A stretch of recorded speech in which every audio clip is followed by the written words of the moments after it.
home first? Boy, I can't tell you. 3, 5, 30, 2. All those guys are running good. We see Davey Allison trying to get back to the front. Darrell Waltrip helping him there. Mark Martin's coming back up through. Any of those guys really do have a chance of winning if they can just get in the right position. That's all they're trying to do right now, just get in that right position for the last couple laps. If you were in there, who were you worried about the most? I was worried about them all. They're all tough. And here's trouble on the front straightaway. Big time trouble. It's Rick Mast on his roof. Upside down. Rick Mast skating into the infield. Right across by the start-finish line, directly in front of us, Rick Mast. Getting in the wall, the trioval area. He has slid about 1,000 feet. And the car coming to rest directly below us. And fortunately, Ken, that car didn't keep running. Didn't keep tumbling up in the air. We hope and pray that Rick is okay, but I would venture to say that the chances are better because it didn't start flipping. Rick Mast had been in 11th position when this incident took place. Okay, there's Buddy Baker down on the inside of him, and Buddy touches him. Buddy Baker does indeed touch Rick Mast, gets him sideways. There's Mark Martin right behind him. And you see when he comes down off of that banking, the air gets under it. That left a big space there that the air could get under it, flip him up on the roof. There's Joe Ruttman coming up on him. He slides up to the high side of the racetrack on his roof, touches the outside wall, slams into there, and Rick, he said, "Where am I?" He's got to wonder where in the world he is. And then he just slides all the way down the track for several hundred yards. And the safety crew is there with him now as we see his car continue to slide down off of the racetrack. Fortunately, everybody else got by, did not hit him. This incident taking place at lap 165, 23 laps to go. Rick Mast, a contender to win it all, comes up in a serious incident as he and Buddy Baker tangled on the 18-degree trioval here at Talladega, Alabama, and he's coming out of the car. He's coming out of the car. There he is. All right, boy, that is always good news. He waves to the crowd. I'll tell you, that had to be a scary ride. Look again. They're heading through the trioval. And Buddy Baker, the red car, tries to move by on the inside, and he touches Rick just enough to get him sideways. And then when the front wheels got down on the flat part, the rear wheels were up on the banking. That's 18 degrees of banking through there. That opened up a lot of air under that car, and it just picked it up, sent it on its roof.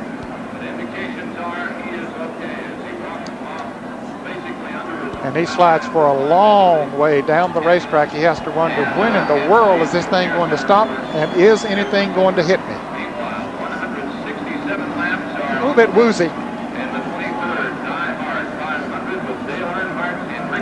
Car still on its roof. The safety workers there, they were there immediately as soon as the car stopped sliding on the roof, and here he comes. Rick's a pretty good sized fella, doesn't have a lot of room to crawl out from under there, but I'll tell you, a great sight to see him crawling out from under there. He's climbed out from beneath a lot of them on a lot of tracks, but never, I believe, at that speed. No, sir. I'll tell you, that's had to be some kind of a sensation. You've been there. Well, fortunately, I never got a Winston Cup car on his roof while I was driving. I was very fortunate in that respect. A lot of sportsman-type cars, yes. Chris? Well, this has got to be a big disappointment to the NASCAR officials. They've done a lot of work aerodynamically on these cars. They extended the roof rail over the rear glass, and they put side spoilers on the trunk, and on the left side of the car, they put the panel that's now on the lower right, feeling that this would keep the car on the ground in that kind of a situation, to try and keep the air out from under the car. And it obviously did. You could see the car was playing airplane there as it got upside down. Now, what NASCAR will do now with its aerodynamic changes, who knows? Chris, I don't think you could have done much. I mean, part of the car was on the apron, part was on the 18-degree bank. There's no way. Let's watch it again. You're right. This is a particular set of circumstances here. We see them coming out through the trioval here, and then Buddy Baker runs up there and taps Rick Mast right there, gets him sideways, and then we're going to see when he gets down and his front wheels get down on the flat part of the track, there's like a foot of air space there.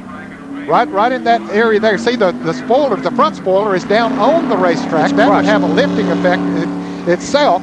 And then all of that airspace under there, just let it pick it up. And really, they have done a great job of the rules and trying to keep them on the ground, but you get in a particular situation of this sort. That's 3,500 pounds going up there. Yeah, I just don't know how you could guard against something like that. Well, it's a problem that has to be solved. You know, the remarkable thing, the blessing here is that it didn't start to tumble, and sometimes you don't mind seeing them tumble rather than a direct head-on stop. Absolutely. But in this case, I think it bent those front roll bars down enough. You can see how that windshield got thrust back, and that's what created this long slide. Remember, they had one of these in an IROC race at Daytona, and it slid forever. Driver came out unscathed. Here's Mike. Ken, watching that one from pit road, and as scary as it looked, I think that the rules and the aerodynamic enhancements really did their job. The car did not get up on its nose and fly as Bobby, or tumble or twirl as Bobby Allison's did here a few years ago. Once it got up and over and pancaked on its roof, it stayed there and didn't come back up and over. So I think all the work they've done in the wind tunnel has really come to some good use. You couldn't keep the car from going, but it certainly settled soon and didn't go for a long, wild tumble. Very good point, Mike. Very good point. As they begin to pull it away, you can see the front part of the roof has been worn out, really, as it slid down the pavement and caved in a little bit there. But thank goodness Rick Mast crawled out of the car. They have taken him to the infield care center just to check him over. Glad to see him okay. A frustrating day for people like Bob Johnson and Claude Queen, Richard Jackson, who worked so hard to bring that car up into the lead pack early in the day.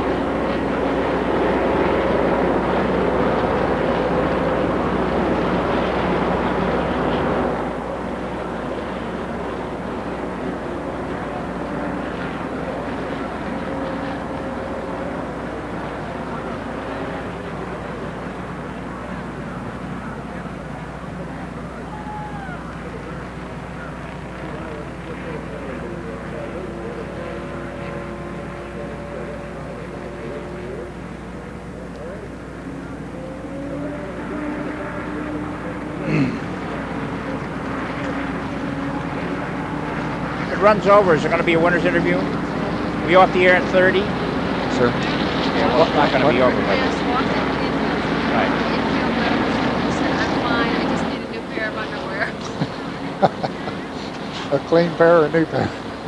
Probably Whatever. Both. Ned, you do that story.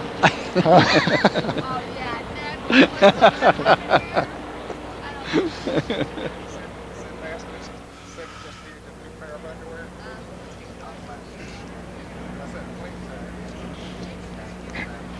18 laps when they come by. I normally wouldn't speculate on the driver's condition, but I was so confident. Yeah, I was not heard on that. And I did clarify by saying that his chances were much better by not having tumbling. Morgan's gone down a lap. No, he has not. No, he has not. He is well, not. he's at the tail end of the lead lap, isn't he? He's being shown as a lap down. That's wrong. Putting it back in 10th place. Oh, they are? Asked everybody. Oh. There was a discrepancy of whether the